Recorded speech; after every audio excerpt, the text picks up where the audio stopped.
In this video, we're going to talk about various properties of functions. So when we talked about graphs of quadratic functions, and what we mean by graphs of quadratic functions are parabolas that open either up or down, we talked about them having an axis of symmetry. So if we imagine that vertical line that goes straight through the vertex, that graph of that quadratic function, that parabola, is symmetric about that line. The left, if you were to fold it along that line, the left-hand side and the right-hand side would land on top of each other. So we're going to talk about similar types of symmetries, if you will, for general functions. And there's two main types of symmetry that we'll talk about. The first one is the idea of being an even function. So we say that a function y equals f of x is even if it has y-axis symmetry, meaning that the y-axis serves as a mirror. It's a mirror image on the left-hand side and the right-hand side of the y-axis. So here's an example of a function that would be even. Here again, if we think of the y-axis as a mirror, the left-hand side is an exact copy of the right-hand side, just flipped. So again, imagine taking that graph and folding it along the y-axis. That graph would land on top of itself. Since we're in an algebra class, we probably want to think about this condition algebraically.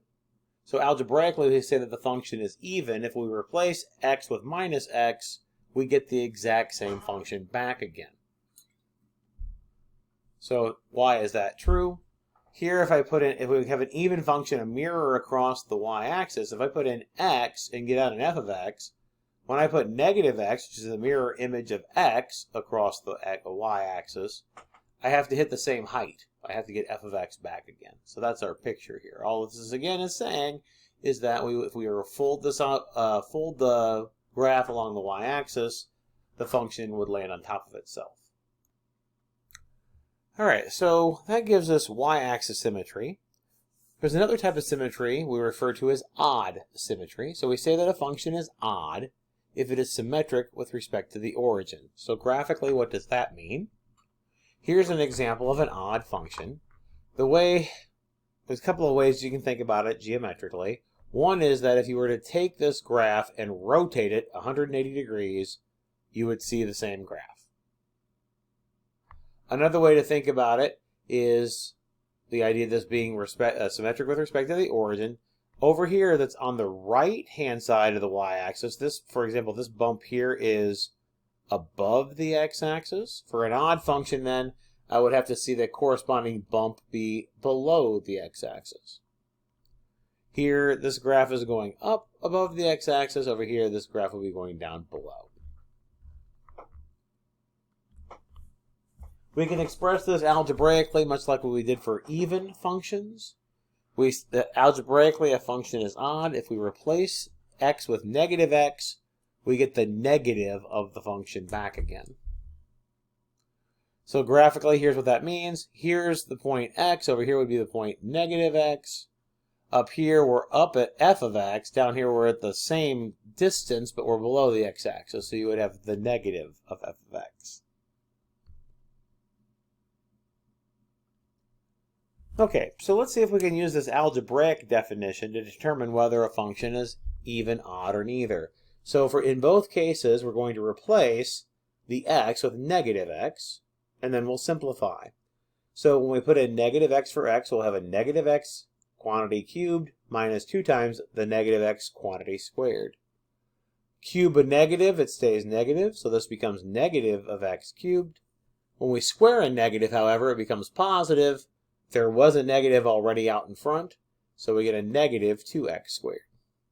So when we replace x with negative x, we get the function negative x cubed minus 2x squared. This is absolutely not the same thing that we started with, so it's not even. This would have to turn out to be the exact same thing we started with in order for it to be even. It's also not odd. The reason why it's not odd is because, okay, negative x cubed is the exact opposite of x cubed. However, negative 2x squared is not the opposite of negative 2x squared. Those are the same. So the new function is not the exact opposite. Not pieces are just opposite. The exact opposite, which we do not have here. And here's a graph of this function, and we can tell that it's neither even nor odd. The reason, again, even would mean symmetric with respect to the y-axis. It's certainly not a mirror image across the y-axis. Odd says whatever's on bottom on the right has to be on top on the left, which we do not have here. Let's do another example. Let's see if this function is even, odd, or neither. Again, we start by replacing x with minus x. So we take out the x and put in a minus x. If we take a negative to an odd power, it stays negative. We take a negative to an even power, it becomes positive. So we get the negative of x to the fifth over x to the fourth plus 9. We can rewrite this fraction by taking the negative and pulling it out in front. And notice that when the negative is out in front, this piece here is exactly what we started with. So we just get negative of f of x. So since when we plug in negative x for x, we get the exact opposite of what we started with, the function is odd. Here's a graph of what this function would look like. And notice here again we have that symmetry with respect to the origin. Two ways to think about it. If I rotate it 180 degrees, I see the exact same graph. Or whatever's on top on the right is on bottom on the left, and vice versa. Okay, so we've talked about being symmetric with respect to the y-axis and symmetric with respect to the origin. You might ask if something is symmetric with respect to the x-axis. Well, that would mean that it would have to be a mirror image across the x-axis. Well, unless it is the x-axis, f of x equals 0, we would have a 1x value that was assigned to two different y values. At least two different y values, I should say. That means that it's not even a function. It does not pass the vertical line test. So there's only one function that's symmetric with respect to the x-axis, and that is the x-axis. Turns out that that function is also both even and odd, and it's the only such function that is both even and odd.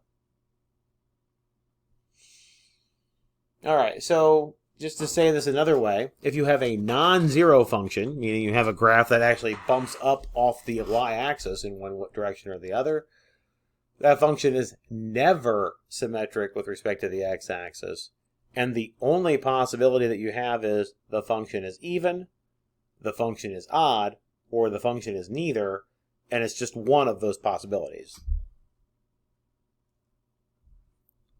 However, if you have an arbitrary relation, it can be symmetric with respect to multiple things. It can be symmetric with respect to the x-axis, the y-axis, and the origin. We do a similar type of computation to show whether or not it's symmetric with respect to each of these things. If you want to show it's symmetric with respect to the x-axis, you replace y with negative y and see if you get the same thing. If you want to see that it's symmetric with respect to the y-axis, you replace x with negative x and see if you get the same thing. And if you want to see if it's symmetric with respect to the origin, you replace x with negative x and y with negative y and see if you get the same thing. So let's see if we can put this in action with an example. Let's look at the relation x equals y to the fourth power. It's certainly symmetric with respect to this should say x-axis. This is a typo. This should say x-axis here. It's symmetric with respect to the x-axis because when we replace y with negative y, we get the same answer. Okay, so make sure if you're taking notes, this is an x, not a y. My apologies. It is not symmetric with respect to the y-axis because if I replace x with negative x, I don't have the same equation that we started with. It's also not symmetric with respect to the origin because if we replace x with negative x and y with negative y, we don't get the same thing we started with. We'll get negative x equals y to the fourth, not x equals y to the fourth. So here's a graph of that relation, and you can see pretty quickly that this is definitely symmetric with respect to the x-axis, but not the y-axis because there's nothing over on the right-hand side. And similarly, if I rotate this 180 degrees, you're going to get something that looks like this. So it's not symmetric with respect to the origin either. Let's look at the relation x squared plus y squared equals 16 and check the different types of symmetry. For x-axis symmetry, we'll replace y with negative y and see if we get the same thing. We do in this case because when we square the negative, we get the positive back again. So we get the same equation that we started with.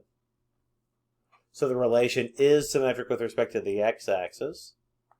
Similarly, if we replace the x with negative x and simplify, we get the same equation back again. So we have that the relation is symmetric with respect to the y-axis. Finally, if we replace x with negative x and y with negative y, you get the same equation back again. So the relation is symmetric with respect to the origin. So this particular relation has x-axis symmetry, y-axis symmetry, and symmetry with respect to the origin. And in this case, we get what's referred to as an ellipse. And you can see those symmetries, right? Mirror image across the x-axis, mirror image across the y-axis. If I rotate it 180 degrees, I get the same graph back again.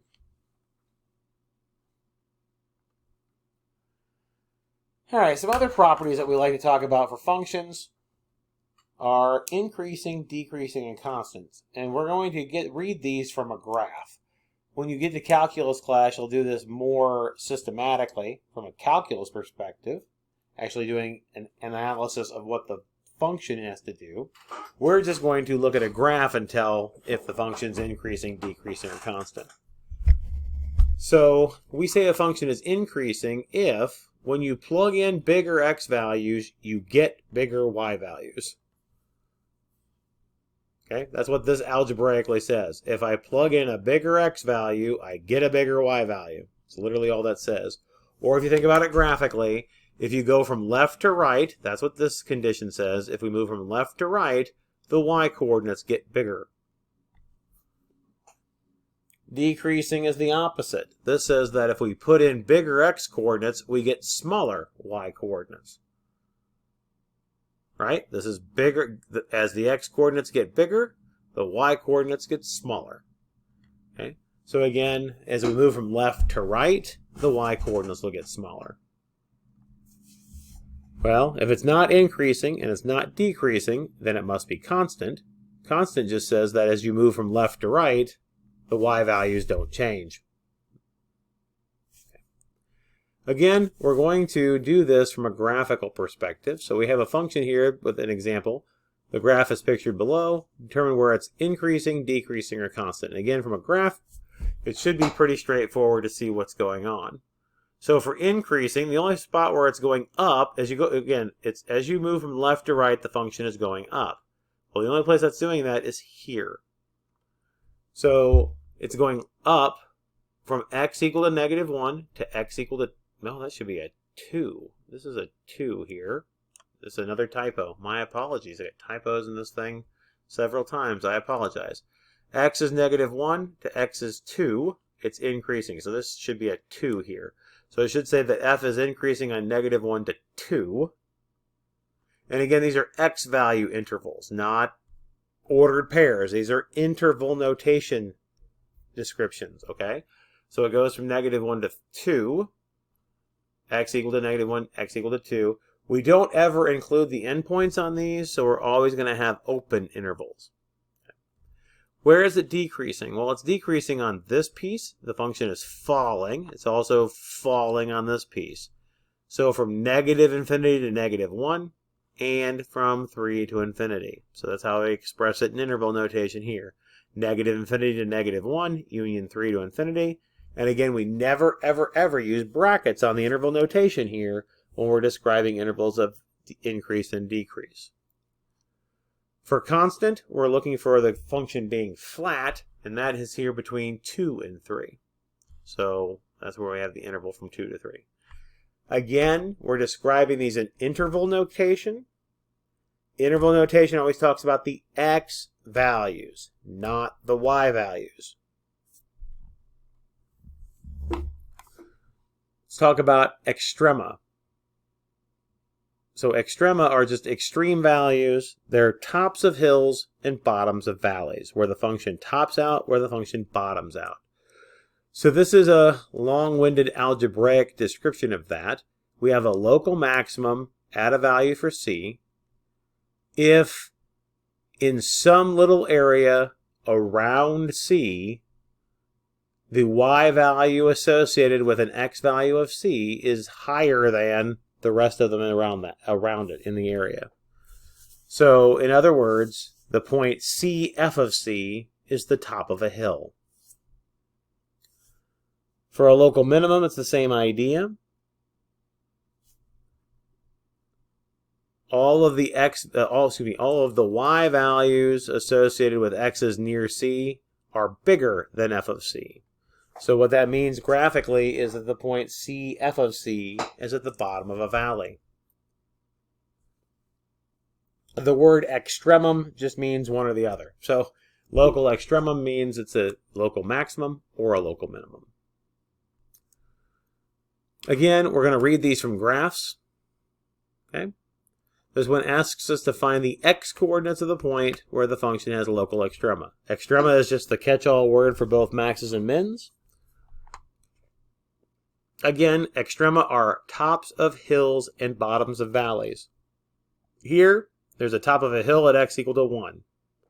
We've got a bottom of a valley at x equal to 3 and at x equal to negative 2. So the top of the hill is a local maximum. So there's a local maximum at x equal to 1. We see two valleys. One's at x equal to negative 2 and one's equal to x equal to 3. So there are local minima at x equal to negative 2 and x equal to 3.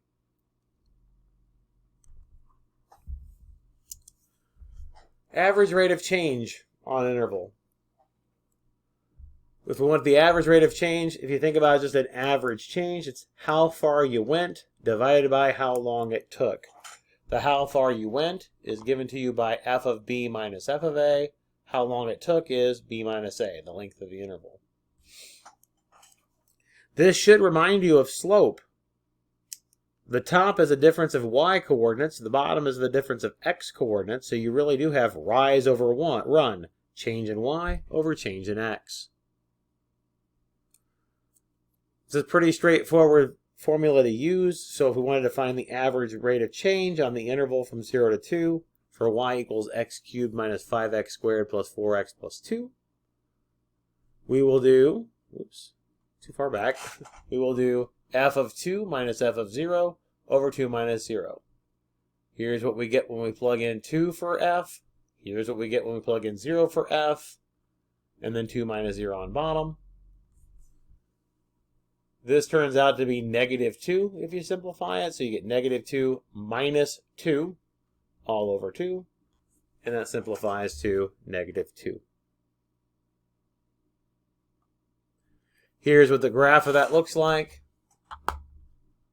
Here is the points. F of 0 at 2, f of 2 at negative 2. And again, we notice that this is the slope of the line between those 2 points. So if I just put that graph up here, plugging those 2 points in, and here's the line between them, the slope of this line you can see is negative 2. You go down 2 over 1, down 2 over 1. So the average value gives you the slope of the line through those 2 points on the function. We refer to that as the secant line for those 2 points. And that's a term that's important when you get to calculus. There's an important rate of change that pops up, and we've seen this one before. It's the average rate of change on the interval from a to a little bit bigger than a to a plus h. If we do that average rate of change, we plug in a plus h for x, plug in a for x, do the difference on bottom, we get the difference quotient. We've seen this expression already before. It pops up as an average rate of change. So if we want to find the difference quotient at a for f of x equals 2x squared minus 8x minus 5, we apply the formula. We replace the x's with a plus h. Replace the x's with a's. Multiply out our a plus h squared. Distribute the 2. Distribute the negative 8. And here we've distributed the minus sign. Notice the 2a squareds cancel, the 8a's cancel, and the 5's cancel. Leaves us with 4ah plus 2h squared minus 8h all over h. We can factor out an h and cancel the h's provided that the h is not 0.